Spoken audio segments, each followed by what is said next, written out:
Space telescope. Space telescope is amazing. Oh, the cafe is just so good. The cafe, it's like, and it's. I'm here. I have to pull this off. It's all around. It's just fantastic. There's so many like great talks and journal clubs and people to chat with. Yeah. And just you have There's to be always really, something going on. There's always something going on, and you really have to be very selective about what it is that you end up going to. You end up like triple books sometimes, but it's good. There's a whole lot of like almost like freaking out going on the JWST side. Because it's so close. Because it's so close and there's so much work to do. So I am working with a lot with the APT developers because we'll go through and figure out like what it is we can't do yet with APT. Because one of the things I wanted to show later this afternoon is I changed it to discussion. Discussion is that is that we built in the slit mask tool into APT, which is it's more complicated than what APT normally is. And so we go to these meetings with the APT developers, the software developers, and they're like, oh no, we can't do that. We're like, we want this and this and this and this and this, and they're like, Not happening. not happening. They're just like no. Yeah. They're like, we can't do that. So then you have to kind of prioritize and really like justify the case that the users can't use it if we don't have it right, if we don't have this information.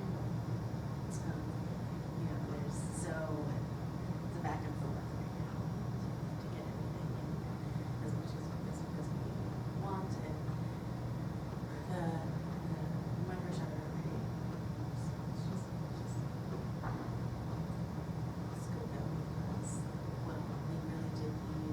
I'm finding that there may be not as many mixed mass observers out there. It's like Well, it's just something that agency has never an option. So I think it's not even on people's mind. It's on my mind. So that's why I'm curious as to what you're going to say, because I was looking into ERS, but my fields are all legacy fields, right? So the question is, maybe I can get on teams or at least suggest targets, because I'd like to have all these systems, especially the High-Redshift ones.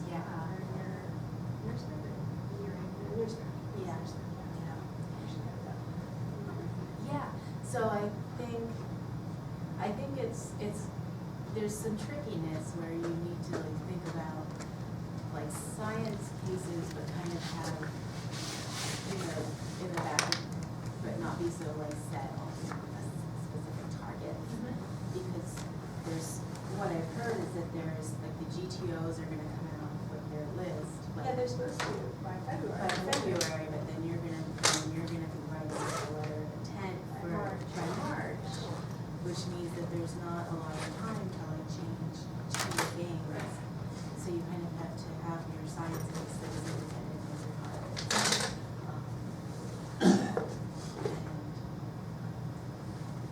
And this is just amazing. With NearSpec, they're also they're not allowing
knows, we have like assistants in place. You don't have like a funky tan on there. I did. This summer. 2 years.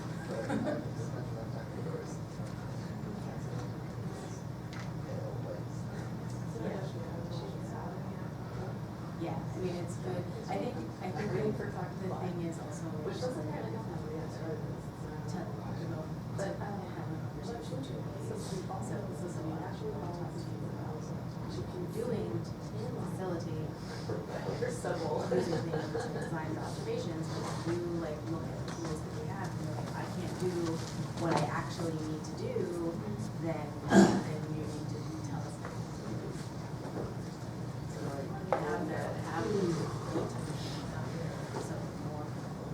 Also, it's not necessarily easy to develop. There's a new ETC. ETC is kind of complicated. There are local Have people have improvement or they just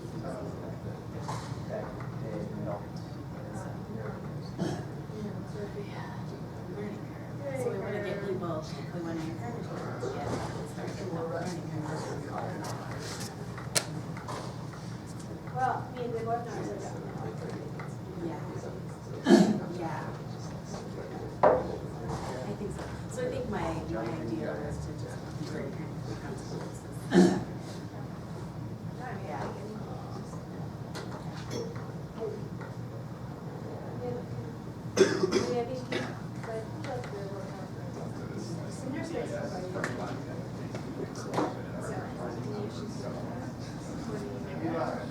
So when I came in, there's a this the one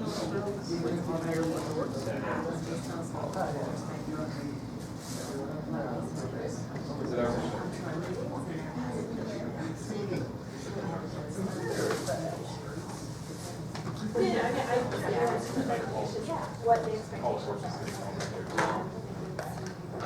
This is still the same I don't standard. know. I feel like what I'm looking at is like manager, like Maybe how you think so.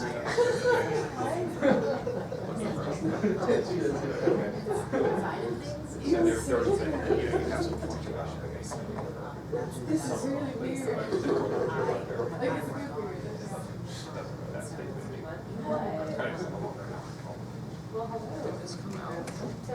It's been talked about. Sorry, is this not? It's not on it yet. Like, I don't know. Yeah, the room is in my office. That's what it's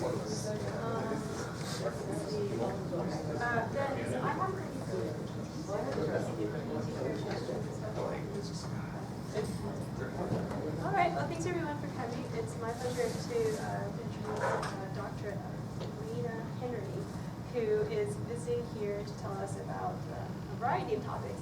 In particular, this afternoon, she's going to have a discussion on NERSPEC, which is, of course, one of the instruments that's going to apply on JWST, so I encourage you guys to come and learn more about it. In particular, we'll be using them, but hopefully at one point you guys will be using them. So I think it's very important to get from an expert the capabilities. So I have my cheat sheet here. So Alaina got her PhD at UCLA with Matt Malkin, and then when I met you had just moved to Santa Barbara to work with Crystal Martin, and then since then she's a Goddard, and now she is a support scientist at Space Telescope. So thank you very much. All right, so thank you, and thank you for having me.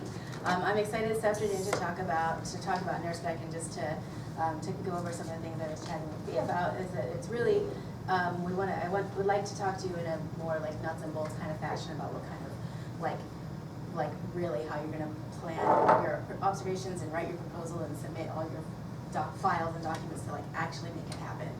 This is what I am working on with the NERSPEC team at Space Telescope, and so that's all really important because we can always worry about post-processing data later, but if you don't make the observations happen, then that's a problem. So, but for now, I'm going to talk about science, and I wanted to tell you about some work that I have been doing looking at low redshift analog galaxies, so looking at things that look a lot like high redshift systems, but that are found in the nearby universe, primarily looking at things around a redshift of 0.2, where we can learn a lot about astrophysics and sort of sharpen our tool belt for when we go to high redshifts and try to understand galaxies like in the Reionization-Epoch, that we have a better handle on what kind of astrophysics is important, what kind of observations we need to make, what kind of models we want to have in hand, and what kind of tests we want to do. So it's not necessarily like a blind extrapolation of the kind of like low redshift analogs look like this, high redshift galaxies must be doing this, but it's really getting a handle on the physics because you can't change physics. So the thing that I'm particularly interested in is understanding Lyman alpha. It tells us a lot. It can tell us a lot about galaxies in the circumgalactic medium. It's a resonant line, so it scatters. And this image shows what we might see from high redshift galaxies from a low redshift galaxy known as a green P. It's an extreme emission line object. And this is an image that shows H alpha in red, which you can't see very well, but the stellar continuum is shown in green, and then this blob around it is Lyman alpha that's extended in the blue, and it's showing you, it's illuminating the H1 gas that's in the circumgalactic medium. So I'd like to start by saying, what is actually next in terms of galaxy evolution? And I don't want you to necessarily read all this paragraph, but this is, I think, some damning words that came out of the Maddow and Dickinson annual review towards the end of the article. And they talk a lot about how we've measured the cosmic star formation history and all the different observations and all the tremendous amount of work that's gone into it. So we know, for example, that that this cosmic star formation rate is rising and then declining. And you can squabble about how well we've measured this or whether we need to get a better handle on the dust, for example. But really, they argue that this is phenomenology rather than the physics of the ISM, self-regulated accretion and star formation. It's not telling us anything about that. Supernova-driven galactic winds, nothing. So it's providing a benchmark against which to compare semi-analytic modeling, so we can compare sort of these global scaling relations of galaxies to simulations, but it doesn't really offer a lot of understanding of what's happening in terms of how galaxies are actually turning their gas and dust, or gas into stars. And so it's really, they're arguing that we really actually don't understand how why this really does what it does. So JWST can contribute a lot to building this census. We can go ahead and we can measure the cosmic star formation density even better. We can measure more galaxies at the faint end of the luminosity function, or we can get a better handle on the dust correction. But I think we actually need to go a lot further. So we need to understand questions like, how does feedback regulate the baryon cycle and regulate the growth of galaxies? So how does gas come in? How does gas go out? And so some of the questions that I think are some of the observables that we can work on, and this is my bias list because these are the things that I'm going to talk about today. So probes would be things like looking at the metal census, so understanding whether galaxies have lost metals from their ISM into the circumgalactic medium or the intergalactic medium. We can learn from Lyman alpha about this cycle because, as I showed earlier, it's illuminating this gas around the galaxy. We can learn by looking at UV interstellar medium absorption lines because as we look at the absorption against the background of a galaxy, you can see that these lines tend to be blue shifted, and we can measure mass outflows from galaxies, so we can measure feedback. We'd also, at the same time, we'd really still want to understand when and how the intergalactic medium became ionized. So on one hand, this is a census question because you can measure more and more galaxies and get a better handle on how much star formation is that's potentially causing the ionizing photons that reionize the intergalactic medium. But we actually need to know how the ionizing photons are getting out of the galaxies. So this is just a really big unknown. And we need to understand, if we want to use Lyman alpha as a probe of neutral gas in the intergalactic medium, which I will talk about also in a few slides, we need to understand what the presence of Lyman alpha emission really means from a galaxy, or whether, we need to learn how to interpret the line.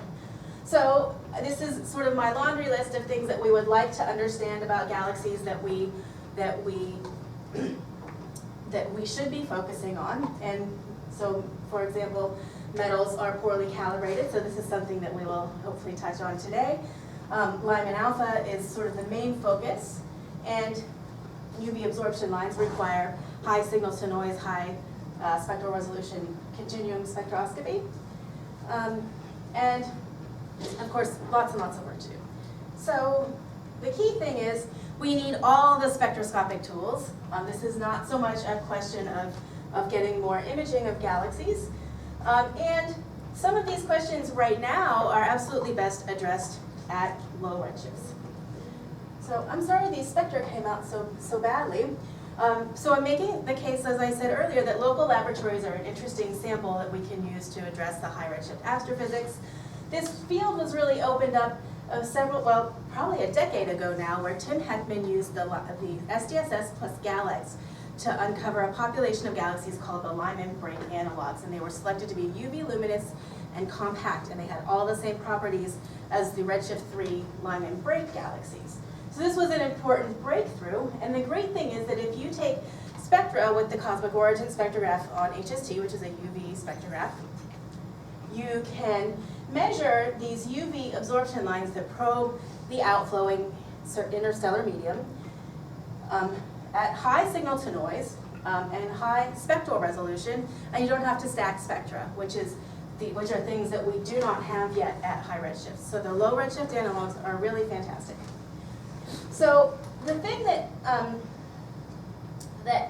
has the next development in this field was this discovery of a sample of galaxies called the green peas. These were discovered by the SDSS Galaxy Zoo people, the public project that had people looking at images of galaxies, and they found these things that look like this. They were just little green spots in the images, and they looked like peas, so they called them green peas. And when astronomers went and looked at the spectra, this is what they looked like. I'm really sorry that these are coming out so terribly, but you can see that there's just a very strong set of emission lines in the spectrum of this galaxy. And so these are such high equivalent with such strong emission lines that they're contaminating the broadband photometry, and they're making the images look green. And so the galaxies have a lot of star formation rate for the amount of mass that they have. So they're almost like they're undergoing their first rapid burst of star formation.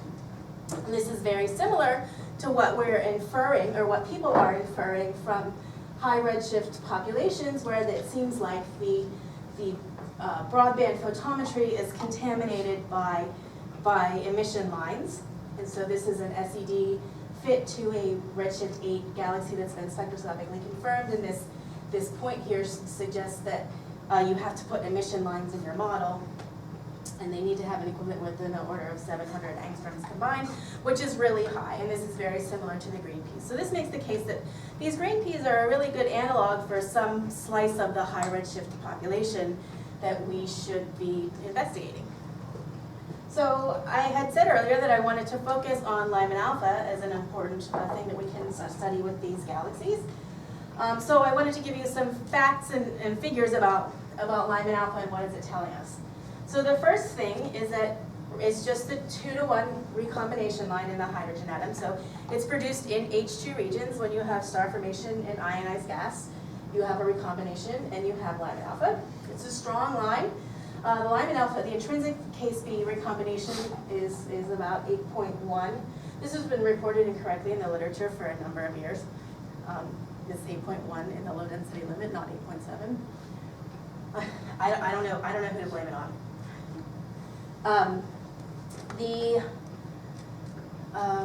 And it's conveniently redshifted into optical at redshifts above 2. So this is something that we can study a lot in the high redshift populations, and as it turns out, it's very common to see the emission in high redshift populations of galaxies, whereas it has been relatively rare in most low redshift populations. So what's happening?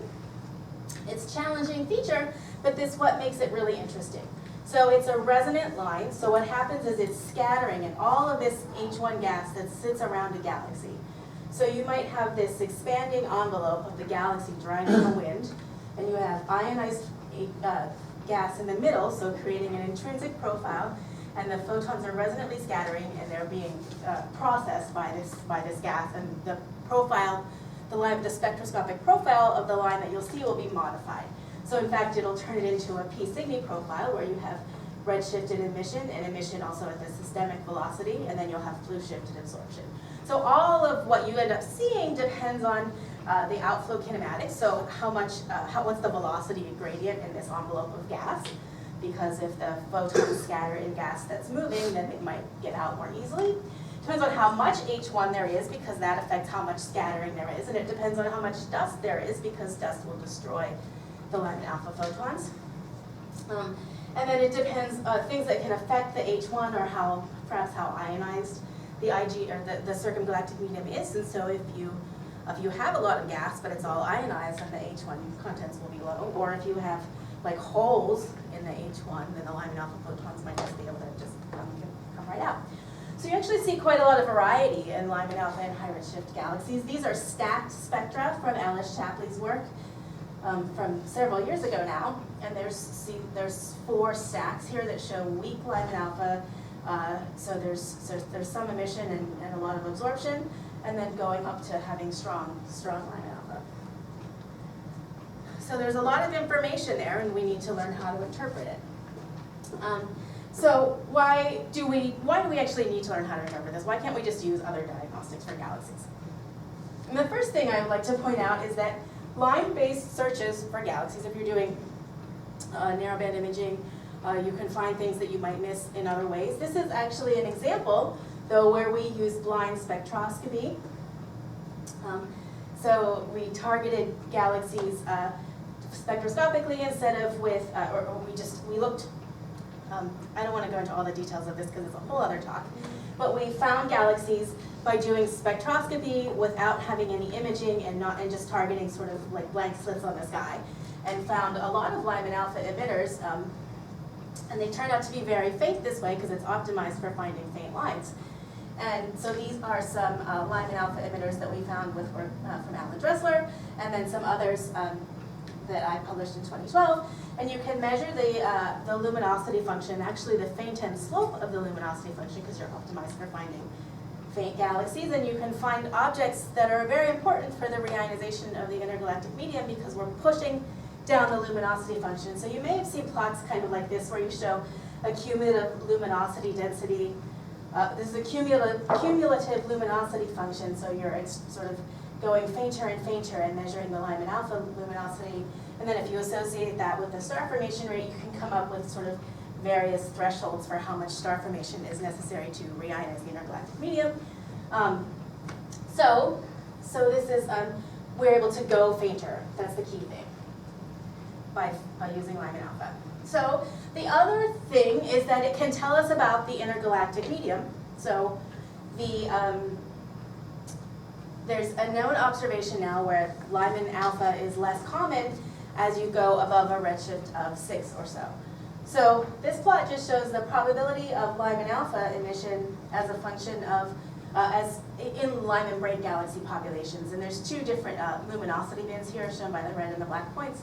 But as you go to higher redshifts, you see that the Lyman alpha becomes more common, and then it becomes less common, and this is interpreted as increasing neutral hydrogen in the intergalactic medium. However, it's actually hard to make an assessment of how much neutral hydrogen this actually is. People would like to sort of read off a deficit off of this plot and say, this deficit means that the neutral hydrogen fraction is something. But you don't know what the galaxies at redshift 7 would be like in an ionized IgM. You need a fiducial value to actually measure a deficit. So the typical thing is to assume that the galaxies, that this trend would just like flatten, and that you would measure this, so the redshift 7 relative to redshift 6, but galaxies from redshift have evolved from redshift 6 to 5, so we think that maybe this is not, maybe we need to better handle the fiducial value. So we need to understand the Lyman alpha better. Lyman alpha can also tell us about what's going on in the circumgalactic medium. So I showed you on the first slide a low redshift analog galaxy that had a Lyman alpha halo around it, and this has also been seen in stacked high redshift spectra, or high redshift narrowband images. So this is a stellar continuum image of redshift 2 to 3 Lyman break galaxies, and this is a Lyman alpha narrowband image. And you can see that the Lyman alpha is very extended, so again, you're measuring this extended halo of gas. And this result, if there's any like super experts in the room, this result has been contested quantitatively, but I believe it is qualitatively correct. So there have been other studies that have verified that the halos do exist, but they may be slightly smaller than this one. So by measuring the spectroscopic profiles of Lyman alpha, we can also learn about this gas. And so this is a paper by Anne Berhan that shows Lyman alpha profiles from radiative transfer models. And you can see in this case, we have these are important ingredients, are the velocity of that shell and the Doppler parameter in that shell, so what the intrinsic line spread would be. And then this red shows the intrinsic Lyman alpha profile, and then the radiative processing of the profile is broadening it. And these are different column densities that are shown in this plot. So as you change the hydrogen column density, you're changing the line profile. So it has the potential to constrain the H1 density. And in fact, some of those H1 column densities had would be optically thin to Lyman continuum photons. So this plot just shows the peak velocity versus the H1 column density. And so you can see that as the peak velocities get very close to zero, then you may actually be able to identify Lyman continuum leakers. So at the moment, I would say that we can't really pin down this astrophysics with kind of more of the same. It's not a question of what's going on with the stellar populations or what's going on in the H2 regions, but really a question of what's happening in the gas and in the gas that scatters Lyman alpha. So here we need high signal-to-noise UV absorption line spectra to measure outflowing interstellar medium. We would also need sort of good supporting ancillary data, so we need to know what the systemic redshifts are, and we need to know what the actual intrinsic line profile looks like, or at least what the fourth half maximum of the line is before it's resonantly processed. So we would like also things like measurements of dust, and we do need decent spectral and spatial resolution, as you will find out. Well, certainly spectral resolution. So these are kind of what the status of the high redshift and the low redshift, or the prior work had been. So this is recent work from Ryan Trainer at high redshifts, at redshifts of 2, and these plots show Lyman alpha in the black spectra, and then there's either H alpha or O3 from Mossfire based on the colors of these spectra. And so you can see that they're trying to get these systemic redshifts from the Mossfire data, and then they have Lyman alpha profiles from high redshift observations as well. But the spectra, they're doing the best that they can, but there are some real limitations of what you can do with data of this quality. These spectra previously are showing some Lyman alpha observations from the GHRS from Daniel Kuhn. And this is interesting, but in a really groundbreaking study, but it's a very select sample of objects that you can observe with sort of the older instrumentation. And so these are some favorite dwarf galaxies in the local universe, but they're certainly not necessarily the best analogs for high redshift systems, like the green peas. So I told you I was going to talk about cost spectra of green peas, and here's what we have. These are the Lyman alpha spectra. We proposed to observe 9 galaxies and pulled one from the archive. And so the wings on these lines, I don't know if you probably can't read this, are going out to about 750 kilometers per second. They are, almost all of them are double peaked line profiles. And the Lyman alpha is unlike any other low redshift galaxies that we've observed. It has a higher equivalent width, so it's much more like the much more like the high-redshift Lyman alpha emitters that many people have studied. So I would say, though, that still only a fraction of the Lyman alpha photons that are escaping. Because we have the supporting SDSS data, we can compare the Lyman alpha to the H alpha, and that gives us, since they come from the same gas, that ratio is almost the escape fraction of Lyman alpha. So we do that here, and we also compare to the H alpha to H beta ratio, which gives you the dust. So if Lyman alpha was a non-resonant line and it was behaving normally, we would expect it to fall along this line modulo uncertainties in the dust extinction curve. So we have a comparison sample here from the Lyman alpha reference sample that's a nearby galaxy sample that you could look up on your own time, but it's basically the key thing is that there's very, very little dust. So the H alpha to H beta ratio is in the case B ratio approximately, but the green peas have a factor of 10 in their Lyman alpha to H alpha. So they're not falling along this line. It doesn't seem that we can explain what's going on as something that has to do with dust. Do you have a question? Yeah, is that just one screen, an emitting source and then a screen, or is it more complicated? This is the Milky Way extinction law, Cardelli. Right, but I mean the So that geometry Cardelli is a screen.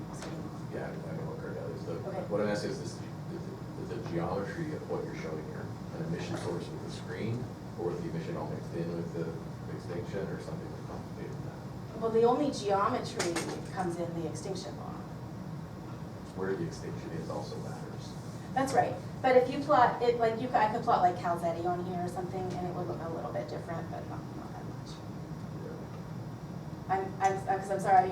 I mean, or we could plot. I mean, you could plot like there's clumping models from Claudia Scarlata that go kind of like around like this, where if you have okay. So I'm saying it's not dust, so we need to look at the UV absorption lines that are tracing the gas that's actually scattering Lyman alpha. So this is one UV spectrum that we have from COST, the full spectrum.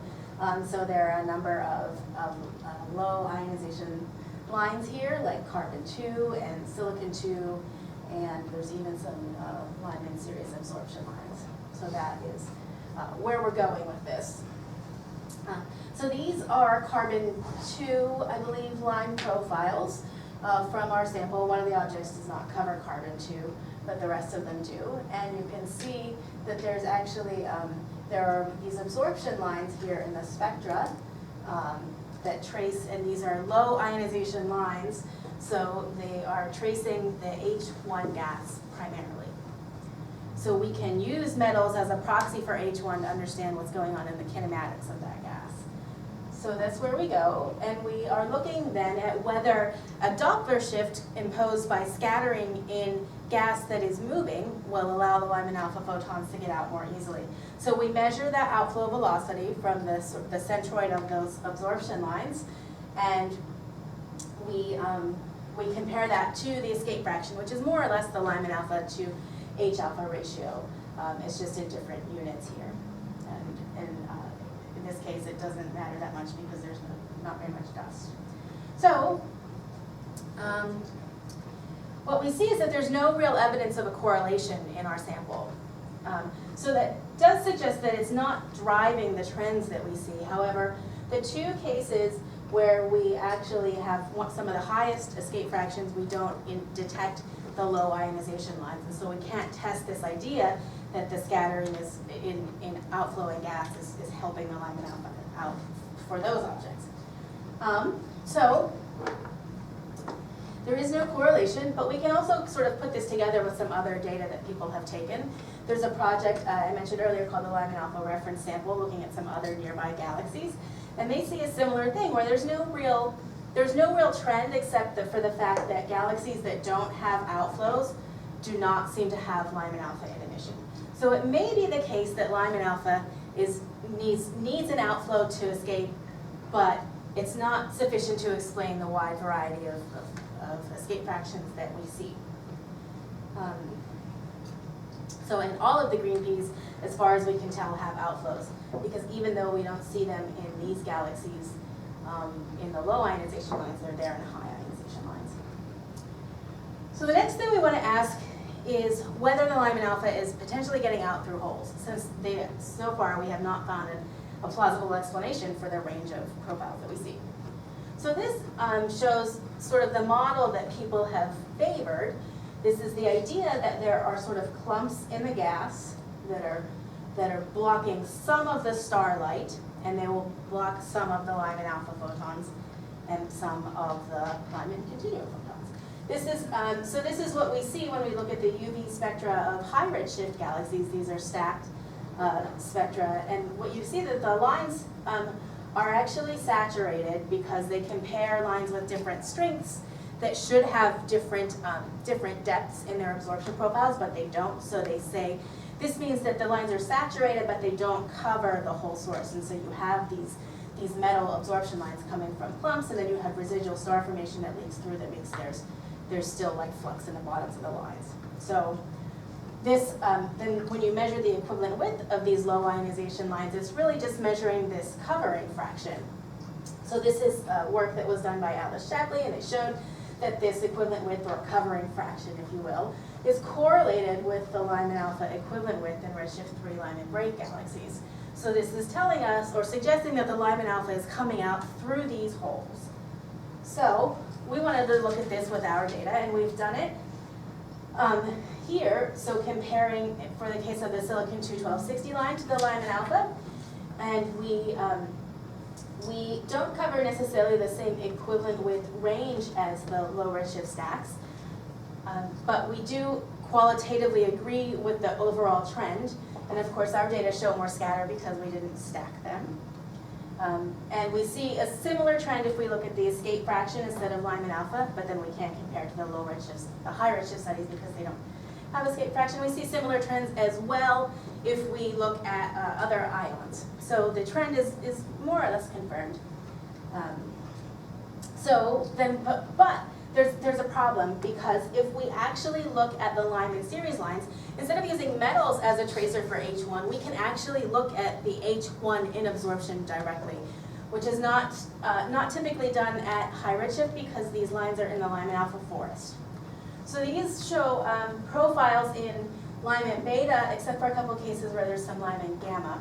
And you can see that these lines look different from the metals, and that they really go nearly all the way to 0, or all the way to 0 in most cases. So what this means is that the covering in the H1 gas is very high, that there is H1 everywhere, although it's probably a low density of H1, but it is enough to saturate these lines. So what we're seeing, instead of this picture with the holes in the gas, that we probably have a situation where there's a pervasive low density H1 component that's surrounding the galaxy. And then what this means is that if you have this pervasive component, it may or may not be optically thin to Lyman continuum photons. So you might have, it might be not enough to absorb all your ionizing photons, and so that will be good because you need leakage to reionize the intergalactic medium. But it's still enough to scatter Lyman alpha and to shape our Lyman alpha profile. So it's something that we have to take into account when we're trying to understand this. So the last thing that sort of their main hypothesis, is that the Lyman alpha is escaping because there's a lower H1 column density of gas. And so this I hinted at earlier, that the velocity structure of those lines is telling you about the H1 column density that we showed in the radiative transfer, the spectral profiles. So this plot shows the H1 column density on this axis and the peak separation. So what happens is if you have more H1 absorption, you're absorbing out of the center of the line, and the peaks of the line move further apart. And so since we have these double peaks, we go ahead and we measure the peak separation versus the escape fraction, and we see a very nice correlation between the escape of the Lyman alpha photons and this peak separation. So this seems to be an indication that what we're seeing in these galaxies is that H1 column density is regulating the Lyman alpha escape. And in fact, this galaxy, or maybe even these two galaxies, have some of the best cases for Lyman continuum leakage. These would be the low H1 column density gas. And so I've ordered them actually, so it is this one here that has the highest, the smallest peak separation. And it's actually it has indistinguishable properties from galaxies that have been discovered to have Lyman continuum leakage. Earlier this year, a different sample of green peas at slightly higher redshift. Okay, so just summarizing sort of this first part of the talk, what the Lyman alpha escape is regulated by. We say no for dust, no for H1 covering. Resonant scattering in the outflowing gas is an insufficient explanation, but the H1 density seems to be a good candidate. We've learned a few things, that the H1 is everywhere, so this is a challenge to previous ideas and previous observations that both Lyman alpha and Lyman continuum are escaping through holes.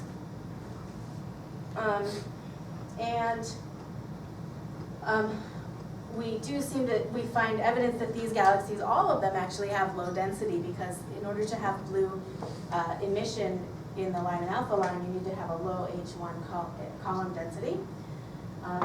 So we are seeing evidence that we can select Lyman continuum leakers from Lyman alpha.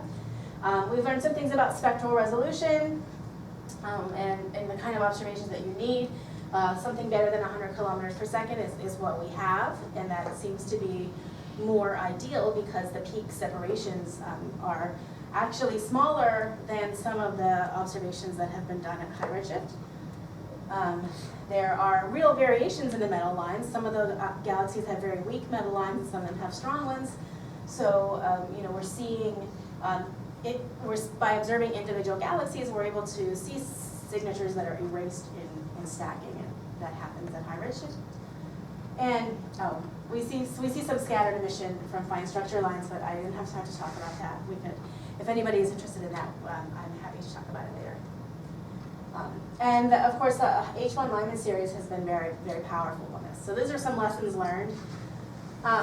So what's next? On the Lyman alpha, on these samples, we have been working on actual fitting of radiative transfer models to these lines. This is work led by Ivana Orlatova and Anne Verhaan in Europe, and they are, so this is one of our spectra of a green pea, and this is a thin shell Lyman alpha radiative transfer model. So what they've done is they've taken this symmetric, spherically symmetric shell, but it's thin, and we've scattered the Lyman alpha in that shell, and these models have almost always been able to reproduce Lyman alpha profiles, whether or not you believe that the circumgalactic medium in H1 should be described by a thin shell.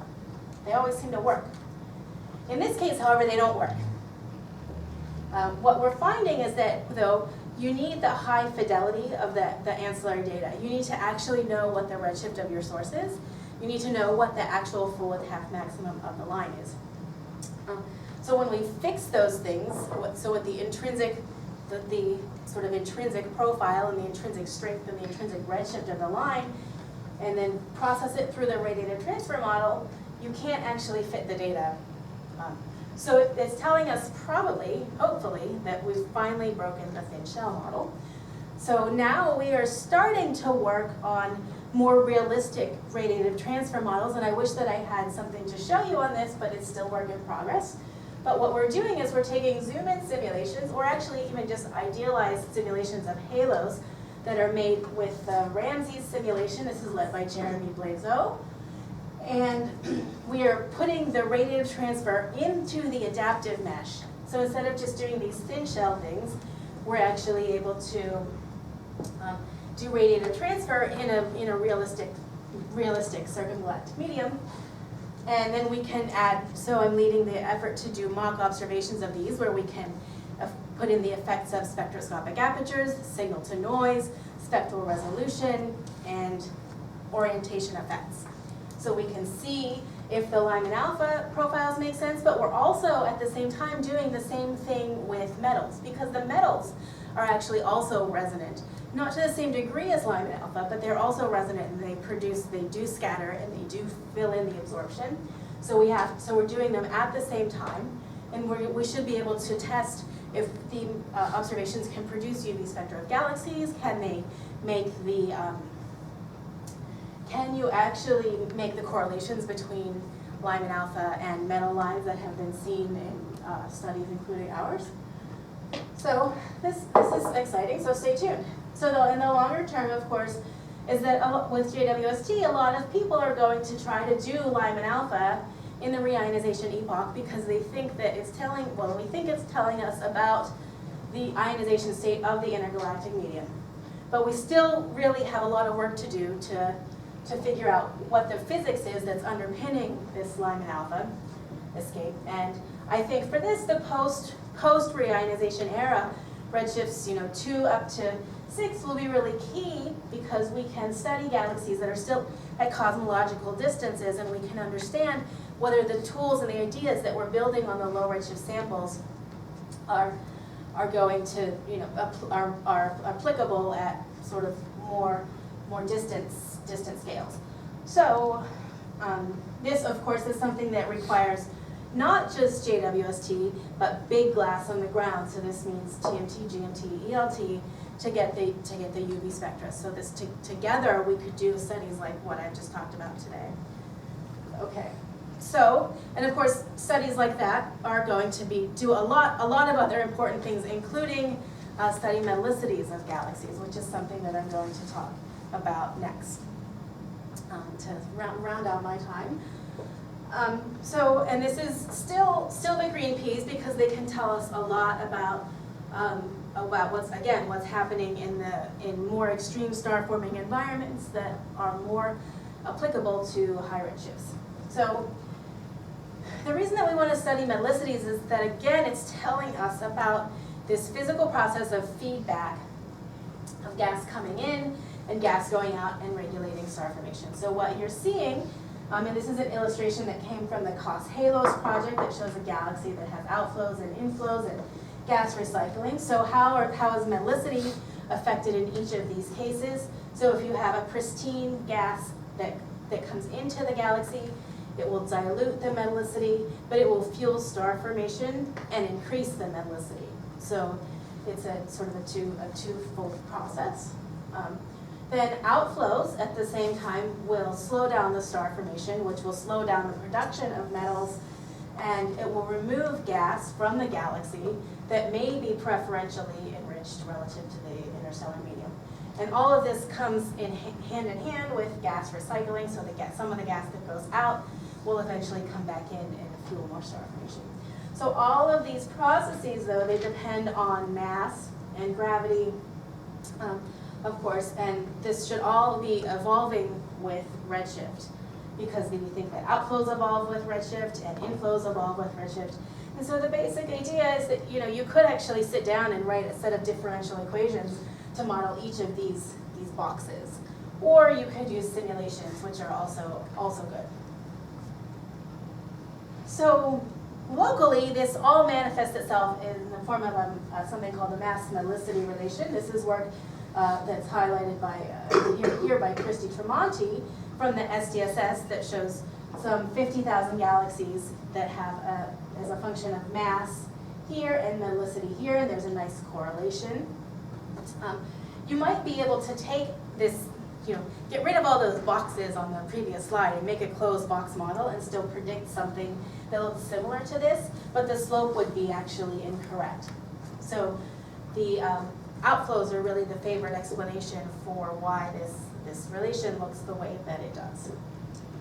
So we would like to measure the evolution of this mass-metallicity relation. This is some work that I've done using the HST WIFC3 GRISMs in a project called the WIFC3 Infrared Spectroscopic Parallel Survey. We are taking a lot of spectra in both WIFC3 GRISMs that cover a broad wavelength coverage so that we can measure a number of lines and have the line ratios that you need to measure metallicity. So this is again the redshift 0 relation from Christy Tremonti. This is some intermediate redshift work, including some of my own. And then these red points are what we get from using the WIFC3 GRISM. And so you can see that we're able to really start to push the mass-metallicity relation down to low values. And then these red points over here are a different redshift 2 sample. This is not my work. But there's a relatively nice agreement between the low, the two redshift 2 samples. They're actually slightly different redshifts, redshift 2.3 versus redshift 1.8. And they're measured with different diagnostics, so it's not necessarily a problem that they disagree at this level. This is work that we are actually going to expand using the data from WISP and other HST legacy fields. But for now, what I would like you to understand is that there are theoretical models that we could compare to. These are shown in here. There are 2 different prescriptions for how the outflows are acting in the galaxies. So there's a momentum-driven wind and an energy-driven wind. So if you can measure the mass-metallicity relation, you can constrain the astrophysics of these galaxy winds. So that's why we would like to do it. Now there's some big challenges to deal with in the metallicity field. This is, again, measurements of the mass-metallicity relation from the SDSS using different diagnostics for what the oxygen abundance actually is. So some of them use nitrogen lines, some of them use oxygen lines, some of them use a variety of lines, and every single one seems to get a different mass-metallicity relation. This also, part of it is also because some of them use empirical calibrations and some of them use theoretical photoionization model-based calibrations. The photoionization models always give you higher metallicities. So that's tricky. So then this is another manifestation of this problem has shown up in the high-redshift samples where this line diagnostic diagram known as the BPT diagram, it's named after its authors. These high-redshift points are shown here, and they're actually green. I don't know if they look green on this projector, but this diagram has typically been used to disentangle AGN from star-forming galaxies, and the star-forming sequence from the SDSS lies along here. So uniformly, it's like all high-redshift galaxies are offset on this diagram, and there's all kinds of arguments as to why they are offset, but we just don't seem to understand what astrophysics is happening in those H2 regions. So there are some things that could happen, like you could have more star formation could increase the ionizing photon rate and increase the ionization parameter, or the same thing from harder UV spectra. You could have just a harder ionizing spectrum that increases the ionization parameter, or you could have denser, more compact H2 regions. Some people have argued also that the galaxies are just moving to the right because nitrogen seems to be enhanced, because we actually don't understand nitrogen yields from stars very well. Or that it has something to do with stellar rotation and binarity in hot, high-mass stars. These can lead both to harder UV spectra and to potentially enhanced nitrogen to oxygen ratios, because there's talk of nitrogen being dredged up in these types of hot star systems. This is not my area of expertise. It's just lots of different explanations that nobody really knows what's going on. But the cool thing is that the green peas, although they're low redshift galaxies, they're offset on this line diagnostic diagram. They sit in the same place as the high redshift galaxies. So this plot just shows you where they sit. These are the green peas in green. This is the SDSS. Again, this is an old plot that I made for a proposal. So the high redshift galaxies shown in red are a little bit dated, but you can see that the green peas seem to overlap more with the high redshift sample than with the SDSS. So how can we address this? This is work that I have in progress by making stacked composite spectra of green pea-like galaxies. They're not all exactly selected to be green peas.